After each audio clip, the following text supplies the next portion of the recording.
안녕하세요. 토지빈장입니다.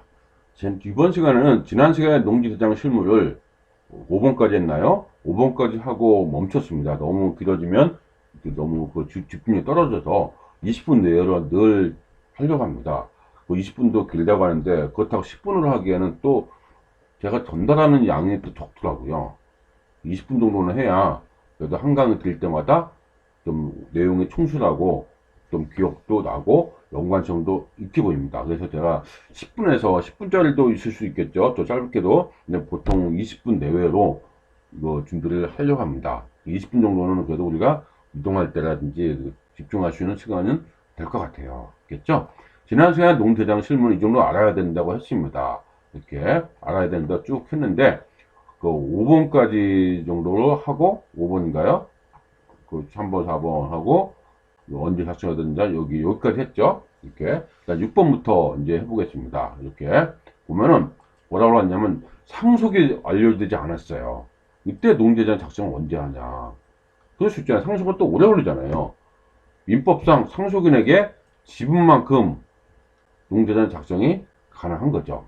상속이 개시되었으나 상속이 포기 등 상속이 완료되지 아니한 경우 토지대장 등 지적공부에 의하여 상속농지의 소유관계를 파악하는 데는 상당한 시간이 소요되므로 농지대장 작성에 유의가 필요하다. 농지대장은 해당 필지에 대한 등기부 등본상의 소유주가 등재되기 때문에 상속인이 농지대장을 발급받고자 하는 경우에는 민법상 상속인임을 알 수 있는 서류, 가족관계 증명서 제출하여서 공유 지분만큼 소유자란을 추가해서 등록할 수 있습니다. 단 소유자란에 현 소유자 정보와 함께 예전자의 정보도 추가로 등재한다. 이랬습니다. 그래서 그런 게 있고요. 한편 임대차를 통한 경작 중에 농소유자가 사망할 경우에는 상속이 완료 후 농소유자와 임대차 계약을 통해 농대장을 작성하여야 하지만 위와 같은 사유로 상속에 상당한 시간이 걸린 걸 대비해서 각각의 상속 지분이 있는 이해관계인의 확인 및 동의를 거쳐서 작성해야 된다. 알겠습니다.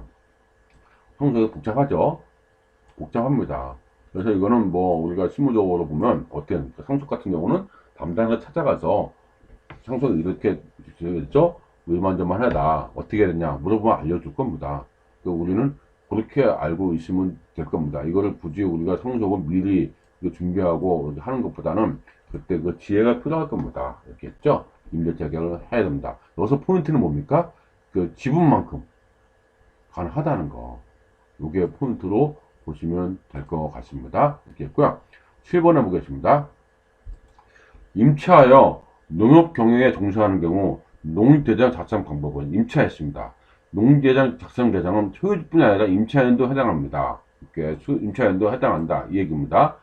농지대장은 모든 농지에 대하여 필지별로 작성하기 때문에 농지의 소유자뿐만 아니라 실제 농작물을 경작하거나 다른 재생물을 재배하는 임차인도 해야 된다. 작성 대상은 된다. 이 얘기입니다. 따라서 농지를 임차하여 농업 경영에 종사하는 경우에는 임차인과 임대인의 임대차 계약인 내용 임대차 계약서를 확인하여 농지대장을 작성한다. 진짜 임대차인지 확인해서. 다만 96년 요거 96년 또 농지법이 시행된 나라 아닙니까? 96년 이후 취득농지로서 개인 간 임대차가 허용되지 않는 농지는 농지은행을 통한 임대차 여부를 확인해서 농지대장을 등록한다. 이 얘기입니다. 농지법 시행일이잖아요. 96년. 이후에 취득한 농지는 농지법 23조에 허용되는 경우가 아니면 원적으로 임대를 금지하고 있으며 이를 위반할 경우는 해당 농지를 처분하게 되어 있다. 그래서 2천만 원 이하. 이렇게 앞서 얘기한 내용들이 나와 있습니다. 이렇게 보시면 되겠고요. 이렇게 했고, 그 다음에 이제 그 다음 페이지 10번, 8번인가요? 네, 세대원 농지를 합산해서 농지대장을 작성한 후 농지대장을 전환 시 농업은 기준을 어떻게 판단하냐? 농지대장은 이제 농업은 기준이 아닌 필지 기준으로 합니다. 이게 농지 작성한 후. 그러니까 이거 예전에 이름도 이름이 바뀌었잖아요. 원칙은 뭐죠? 이게 농지원부라는 얘기죠. 이게 작성한 후 농지대장을 전환 시 그때 어떻게 판단하냐? 이 얘기입니다. 농지대장은 농업은 기준이 아닌 뭐라고요? 필지 기준으로 작성한다. 이렇게 되어 있습니다. 농지대장은 농업인 기준이 아닌 필지별로 작성되기 때문에 필지별로 등기자 소유주나 임차인 외에는 농지대장의 등재가 불가합니다. 따라서 이전에 세대원 농지를 합산하여 농지 원부죠. 농지대장을 발급받은 경우에는 한 필지의 농대장 이상 필지 면적이 1,000제곱미터 미만일 경우가 있어 농업은 기준을 충족하지 않을 수 있습니다. 당연한 거죠. 이렇게 아닙니다. 이렇게 됐고요. 최대 기준 경작 면적 이렇게 났죠. 임차농지 포함해서 최대 기준 경작 면적이 1,000제곱미터 이상인 경우 농업 경영으로 등록 가능하며 최대원 경작은 동일 최대원 소유 농지가 아니면 최대원이 경작하는 경우에 해당합니다. 알겠죠? 이렇게 최대원 경작은 동일 최대원이 소유 농지가 아닌 최대원이 경작하는 경우에 해당합니다. 알겠죠? 최대원 농지로 열어볼게요. 최대원 농지로 농지대장 발급을 신청한 경우 최대원 농지로 농지대장 발급을 신청한 경우 할 수 있습니다. 그 최대원이라도 그 발급을 할 수 있습니다. 최대원 여부를 확인하여 최대원 농지인 경우에는 농지를 소유한 최대원의 경작 가능은 농업 경영으로 최대원 경작으로 경작하고 실제 경작자는 주민등록표 확인 등을 통해서 본인의 농업 경영을 소명하여야 하며 소유 지분이 있는 경우에만 해당 필지에 농지대장을 농업 경영할지나 농업 경영으로 등록 가능합니다. 농업 경영이나 농업 경영 자경으로 직접 있는 경우 따라서 세대원 농지를 경작하여서 농업은 기준으로 충족하고자 하는 경우에는 세대원 농지 대장과 뭡니까 본인의 농지대장 함께 발급받아서 농지대장 활용하는 기관에 제출하여야 합니다. 이렇게 나와 있습니다. 본인의 소유자가 없어서 농지대장 발급에 불과할 경우는 세대원 농지대장만 발급받아야 되는 거죠. 본인의 소유 농지가 없어서 필지별로 발급되는 농지대장을 제출하여서 농업인 증명, 세금 혜택 등의 자료를 활용하실 경우는 농협, 부채청, 농지대장 활용 기준에 따라서 판단해야 된다. 이렇게 나와 있습니다. 이렇게 나와 있습니다. 한번 읽어보면은 농지대장이 어떤 내용인지 알 수 있을 겁니다. 이겠고, 9번에 이제 보면은 농지 소유주가 여러 필지예요. 민원인, 소유주가 정확한 지번을 모를 경우에 어떻게 신고를 농지대장을 신청할 수 있냐. 이겠습니다. 농지 정보 시스템에서 조회 기능 부여하고 있다는 거죠. 이제는 다 된다는 얘기죠. 세울 행정 시스템은 해당 지자체별 농지 정보만 검색되기 때문에 농지 정보 시스템 농지대장 조회를 메뉴에 개인별 필지 검색 기능 주민 입력 필요하죠. 구분해서 민원이 원할 경우는 언제든지 연락하게 하거나 필요시 출력하여 정보를 제공하도록 하고 있습니다. 좋네요. 그렇죠? 내가 농지 갖고 오는 것을 다 알 수 있다는 거죠. 농지 소유자 임차인은 농지공간 포탈을 통해서 토지대장상 소유농지와 농지대장 등재된 그 임차농지 목록 조회가 가능합니다. 이렇게 나와 있습니다. 그래서 토지대장상 소유농지와 농지대장에 등재된 임차농지 목록 조회가 가능하다. 얘기 됩니다. 이렇게 나오죠. 이렇게 보시면 되겠고, 다음 편 10번을 보겠습니다. 2022년 8월 18일부터 시행되는 임대차 계약 체결된 농지대장의 변경 신청의 범위는 임대차를 했어요. 그럼 그때 범위는 어떻게 되냐 이렇게 나오죠. 그래서 2022년 8월 18일 이후 신규 변경 해지되는 임대차 계약권 등 그동안 지자체가 직권으로 관리해오던 임대차 농지 이용 현황 정보는 2020년 8월 18일부터 소유자 임차인이 뭐합니까? 이제 소유자 임차인이 변경 사유가 발생한 날부터 60일 내에 신청을 해야 합니다. 설치 신고 의무 면제지만 신청해야 됩니다. 이 농지 임대차 계약이 신규 체결, 변경 해제되는 경우 기존의 농지원부에 이미 등재되어 농지 대장으로 연계된 경우는 농지은행, 주택사업 이런 거라든지 경회생 지원 매매사업, 맞춤형 농지사업, 가원 규모화 사업 등을 통한 임대차 계약은 별도로 신고 의무가 있습니다. 신고 의무가 있다는 얘기죠. 법 요구에 따라서 토지 개량 시절 중 신규로 수시되는 수도 제방. 다만 농어촌정부법 10조에 따라서 농업생산 기반 정부사업 시행자가 같은 법에 따라서 시행계획을 수립한 후 같은 요구에 승인권자 승인을 받아 설치하는 경우 제외. 이렇게 그래서 이 제외하는 경우도 있습니다. 이렇게 보시면 되겠고요. 법 인구에 따라서 축사 이렇게 지우고 축사 그렇죠? 농막 고정수원시 본주재배사 이런 거, 이 신규 설치되는 축사, 이겠습니다. 일시적으로 설치하여 쉽게 해제 가능한 간이시설은 제외하고, 건축물 또는 가설건축물에 해당되어 등본이나 신급필증 발급이 가능한 시설로 한정한다. 이겠습니다. 건축물이나 가설건축물에 해당되어 그래서 등본이나 신급필증 발급이 가능한 시설로 한정한다. 되십니다. 알겠죠? 임시적으로 한 거는 안 된다. 알겠죠? 그래서 뭐가 된다고요? 신고필증이 있는 거, 이런 것은 환장한다. 이렇게 나와 있습니다. 이렇게 있고요. 농지대장이 이런 기능을 갖고 있는 거죠. 이렇게 있고요. 그 다음에 8월 18일 이후 임대차 계약 신고가 의무화 되면 임대차 확인을 어떻게 하는지, 이렇게 농지법에 따라서 임대차 가능한 경우만 등재됩니다. 농지법 이거에 따라서 지자체가 직권을 관리하던 임대차 정보는 2010년 8월 18일부터는 소유자, 임차인이 그 변경 소유가 발생한 날로부터 60일 이내에 농지대장 변경 신청을 해야 합니다. 이렇게 나왔습니다. 그래서 이 전 임대차 계약을 체결했다면 신고 의무가 없으나 2022년 8월 18일부터는 신고 대상에 해당된다. 이렇게 나왔습니다.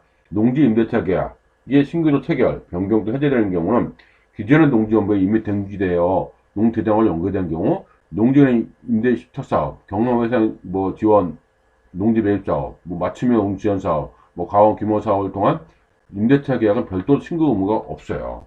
요거 이거 있는 경우는 신규로 체결되는 경우, 농지 임대차 계약이 신규로 체결, 변경, 해제되는 경우, 그다음에 이렇게 됐고요. 농지법에 따라서 임대차가 가능한 경우면 농대장가 등재 가능하며 임대차 확인 시 아래표에 해당하는 서류 확인이 필요합니다. 이렇게 나왔습니다. 임대차 확인하면 이만큼 서류가 필요하네요. 임대차 확인 시 필요한 주요 구비서류 확인사항, 질병, 그런 거, 3개월 동안 할 수 있는 거 있죠? 취약, 그 다음에 공지취임, 부상, 무교회, 징계, 이런 거, 상속, 이런 게 있지 않습니까? 주요 구비서류는 이렇게 서류가 있다. 이건 참고적으로 보시면 될 것 같습니다. 있고요. 12번을 보니까 공동소유 필지이고 각각 소유의 지분만 경작한 경우 농지대장 발급은 어떻게 되는가? 이런 게 궁금해한 것 같아요. 이런 내용들이. 이렇게 보면 뭐라고 했냐면 현장 확인 및 소유 지분을 확인하여 소유자 각각 지분별로 등록이 가능하다고요. 이렇게 나왔죠. 한 필지 여러 명의 공동소유자가 있을 경우 각각의 소유 지분대로 소유사항이 작성됩니다. 그러니까 공유 취득 농지를 소유 지분별로 각각 경작하는 경우에는 현장 확인을 통해서 등록 가능하다. 현장 확인 시, 원하는 시, 확인 시 경작 현황이 어렵거나 일부 휘경할 경우에는 경작 확인 대상으로 처리할 수 있습니다. 확인 대상이라고. 경작 확인 대상인 공동소유 농지의 농지 대장 발급 요청하는 경우 현장 확인을 통해서 발급 요청자의 소유 지분만큼 이용 현황, 경작 현황을 정비하고 발급 요청자 외 경작 확인되지 않은 공동소유자는 기타로 인해서 발급합니다. 이겠습니다. 그래서 농지법 시행규칙인 농지 취득 자격증명서 확인, 그렇죠? 이런 거를 해야 하고요. 한편 공동소유를 뭐라고 되어 있습니까? 필지를 지목별 임대차하는 경우에 농지대장 발급도 위와 같은 방법을 통해 확인한다. 이렇게 나와 있습니다. 이렇게 있고요. 그 다음에 13번에 보니까 2인 이상 공동소유 농지의 농지대장 작성 방법은 앞에 나온 거죠. 실제 경작할 면적에 따라서 작성합니다. 이렇게 실제 경작하는 면적 구분이 돼야 됩니다. 한 필지 농지를 2인 이상 공동 소유하는 경우 등기사항 증명서 또는 등기대장의 지분에 따른 지분 소유 면적을 농지대장의 소유상에 등재하여야 한다고 했죠. 한 필지에 2인 이상이 경작한 경우 각각 경작한 것이 확인되거나 관련자의 현 조사를 통해서 확인되는 내용으로 농지대장에 가능합니다.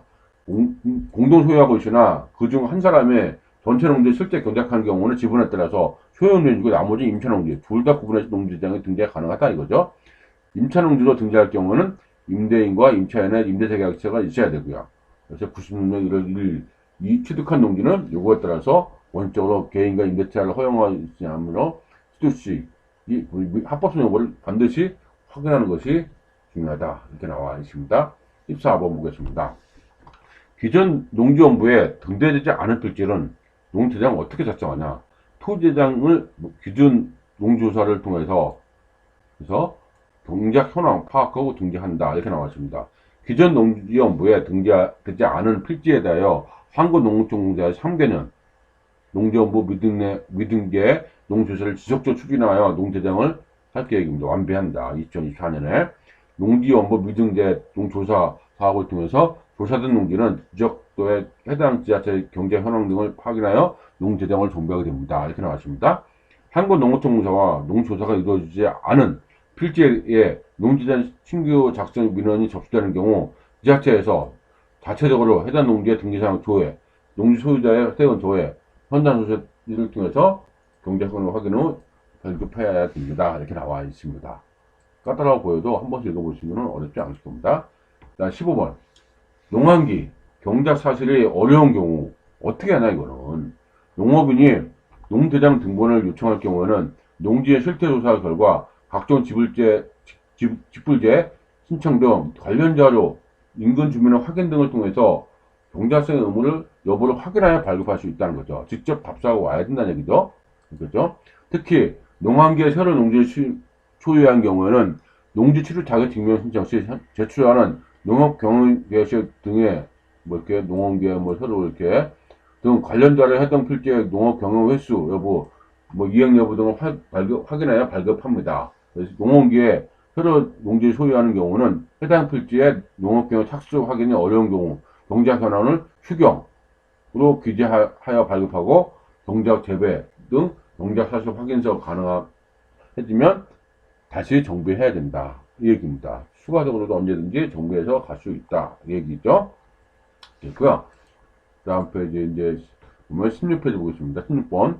농대장 등본을 제3자에 발급하시는지 3자는 안 되겠죠? 안 된다고 지금 개인정보가 들어있으니까 개인정보법 18조 1항에 따라서 개인정보 처리는 정보 주체의 동의를 받지 않거나 정보를 수집한 목적 범을 초과하는 경우 제3자에게만 정보를 할 수 있다. 이렇게 되어 있습니다. 그래서 농재장의 경우도 개인의 인적사항, 재산권 뭐 이런 것 때문에 교부할 수 없습니다. 되어 있습니다. 이렇게 나왔고요. 정당한 이해관계는 보면 뭐냐? 보면 정당한 이해관계 농대장의 이제는 필지 소유주 임차인이죠. 임차인의 정당한 관리죠. 농소유자 임차인 사망한 경우 상속인 그죠? 소유 농지의 경제 현황이 농업 경영 인 경우 해당 농지를 경작하고 있는 세대원, 그렇죠?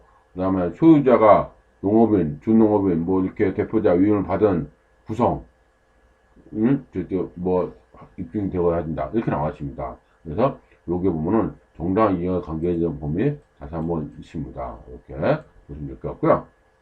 이렇게 나와 있고, 그러면 이제 보면 다음 페이지 다음 번호 보면 17번을 보겠습니다. 17번 보니까 폐쇄된 농지원부 차분 발급 시 발급조차야 지료 정정 가능하냐 자료 본인 확인 등을 통해서 발급 자료는 정정 불가합니다. 농지원부도 불가했잖아요. 기존 농지원부가 농대장을 전환됨으로 폐쇄되었을 경우는 농지원부를 차분 편차를 10년 보장한다. 그래서 농대장 전환 이후에도 뭐 폐쇄는 뭐 이런 것이 발생한다. 이렇게 여러 가지 있죠. 폐쇄된 농지원부 사본은 본인이나 정당한 이해관계인에게 사본 열람이나 복사를 요구할 경우 본인 확인 등을 거쳐서 사본의 열람 및 복사가 가능하며 정당한 이해관계인의 범위에 해당되지 않는 경우에는 공공기관의 뭐 정보공개에 관한 법률에 따른 행정정보 뭐 이런 것에서 농지원 사본의 열람 복사 가능하다. 이겠습니다. 그래서 폐쇄된 농지원부의 기재사항을 정정하거나 경작기가 추가하여서 기재할 수 없다. 이렇게 나왔습니다. 자, 이건 과거를 다시 부른다는 게 형평성 없나죠. 그런 거는 있고요. 18번을 보겠습니다. 농재장 소급 작성 가능하냐? 이것도 안 되죠. 기존의 농업에 종사한 농업보다도 시구면의 정작 사실을 확인하는 시점부터 된다. 얘기입니다. 과거 경작 사실을 소급하면 농재장 작성할 수 없다. 얘기죠. 이렇게 했고요. 그럼 19번을 보겠습니다. 19번. 동에서도 농재장 접수, 철회 교부가 가능하냐? 이렇게 나와 있죠. 동에서도 가능하겠죠, 이제. 어디서나 민원 처리제 운영 지침에 따라서도 동에서도 농대장 접수 처리 교부가 가능합니다. 이제 동사무소에서 농대장 등본 발급이 가능하며 근거 및 업무 범위는 다음과 같습니다. 어디서나 민원 처리제, 접수 기관은 시도, 시군구, 읍면동 있죠. 업무 범위 농대장 등본 교부 민원의 접수 처리 교부. 이제 이렇게 안 되시면은 안 되죠. 불편하죠. 어떻게 농지할 때마다 매번 갈 수가 있겠어요. 그렇죠? 발급은 민원인이 어디서나 민원 접수기관을 교부기관을 지정할 경우 접수기관에서 즉시 발급이 필요하다. 다른 기관을 교부관의 행정 시에는 뭐 발급 이송하는 거죠. 팩시라든지 뭘로 이송한다. 이렇게 봅니다. 만약 이거는 뭐 스스로 자주 바뀔 수 있는 내용이지만 행정편으로 항상 개선하고 있죠. 그런 식으로 보시면 될 것 같습니다. 그 민원 처리를 보면은 뭐라고 나왔습니까? 어디서나 민원 처리제 운영 지침. 목적은 한번 읽어보겠습니다. 이 지침은 민원 처리에 관한 법에 따라서 민원인의 현을을 도모하기 위하여 팩스, 아까 제가 얘기했죠? 팩스, 인터넷 등 정보통신업, 그다음 전자상무법 요거 의해서 통신망이죠. 또는 우편 등을 이용하여 접수, 처리를 교부할 수 있는 민원의 종류와 그 처리 등을 정할 목적으로 한다. 어디서나 민원 처리됩니다. 그렇죠? 별표율이나 뭐 취급하는 종류는 각과 같다. 별표율에 어디서나 시스템을 이용하는 민원, 접수기관, 별표율의 민원을 접수하는 기관은 다음 각과 같다. 시도, 시군구, 읍면동 나오죠? 그 다음에 뭐 행정안전부 이런 데이 나오죠? 교부기관 역시 별표율의 민원을 교부할 수 있는 게 다음과 같다. 모든 민원을 교부하는 기관. 그렇죠? 그래서 별표 1을 보면은 여기 별표 1이라고 있잖아요. 요 별표 1 민원. 거기 보니까 뭐라고 했습니까? 요게 있잖아요. 요게 뭐죠? 요거 민원 명죠. 자경 증명 발기 신청. 그다음 농지원부 등록 거부. 이게 신청방 방문. 그다음에 민원 정보 입찰에서는 농지원부 되네요. 그렇죠? 뭐 이렇게 신청 서식도 이렇게 있습니다. 그래서 민원 처리를 한다. 이렇게 개정이 필요하다. 이렇게 나와 있는 거죠. 그러니까 갈수록 이게 제가 조금 뭐 부연 설명을 좀 하자면은 정부 24시가 이 갈수록 많은 서류를 서비스하고 있습니다. 행정 지원하고 있습니다. 오늘은 뭐 안 되더라도 오늘은 지원을 안 했어요. 오늘까지 지원이 없었어요. 내일부터는 다시 뭐 어떤 알림이 있겠지만 내일부터는 지원이 되는 그런 서류들이 상당히 많이 민원이 많이 생기고 있습니다. 그래서 제가 얘기하고 싶은 뭐냐면 웬만한 민원은 온라인으로 되는 거 있죠? 웬만한 민원은 여기에 다 있습니다. 여기에 없으면은 그때가 이제 이거 뭐 지자체 뭐 주민센터라든지 가서 뭐 그런데 지자체 가서 우리가 처리하면 됩니다. 그래서 무조건적으로 뭐 인터넷 알아보고 뭐 전화하는 것보다 정보 입자실을 열어보고 오픈하는 거죠. 클릭해서 어떤 민원이 있는지 확인하고 먼저 접근하는 것이 먼저 습관이 필요할 것 같아요. 많은 민원들이 정보 입자실에 제공되고 있습니다. 생각 이상은 많습니다. 별의별 게 다 있더라고요. 이렇게 했고요. 이렇게 해서 이제 그 농대장에 대해서 상당히 많은 내용들을 다뤘습니다. 이렇게 많은 내용을 다뤘기 때문에 이런 내용들을 가지고 농대장을 한번 정리해두면 아 농대장이 이런 거구나. 왜 제가 이렇게까지 얘기할까요? 실전에서는 이런 얘기는 별로 안 해요. 뭐라 할까요? 그냥 농대장 발급받아 뭐 하세요. 뭐 아니면 어떻게 돼요. 뭐 이렇게 얘기해요. 그럼 우리는 발급받고 하고 어떤 가이드를 알아야 될 거 아닙니까? 그 가이드 정도는 우리가 읽어보자는 얘기죠. 그래서 이거를 하나하나 암기하는 게 아니라 한번 전체를 1번부터 쭉 읽다 보면은 아마 저절로 정리가 될 겁니다. 그래서 이게 농지민원 사례집에서 있는 내용들입니다. 제가 작성한 게 아니고 농지민원 사례집이거든요. 2023년에 나온 거. 그거 최근에 나왔어요. 2023년. 농지민원 사례집이 있습니다. 그러니까 사람들이 민원 때문에 많이 물어볼 거 아니에요. 농지과에 가서. 근데 그거를 이제 자주 묻는 질의하는 그런 사례집을 따로 모았더라고요. 그래서 농대장은 20가지 정도가 나온 겁니다. 20여 가지 나온 겁니다. 그래서 이 정도는 알고 있어야 실무적으로도 아, 농대장은 셀프로 혼자서도 처리할 수 있겠죠. 그게 아니면 어떨까요? 이런 거 아니면 누구한테 매번 물어보고 해야 되겠죠. 그래서 혼자서도 할 수 있는 힘이 필요한 것이 늘 강조하고 있습니다. 이렇게 됐죠?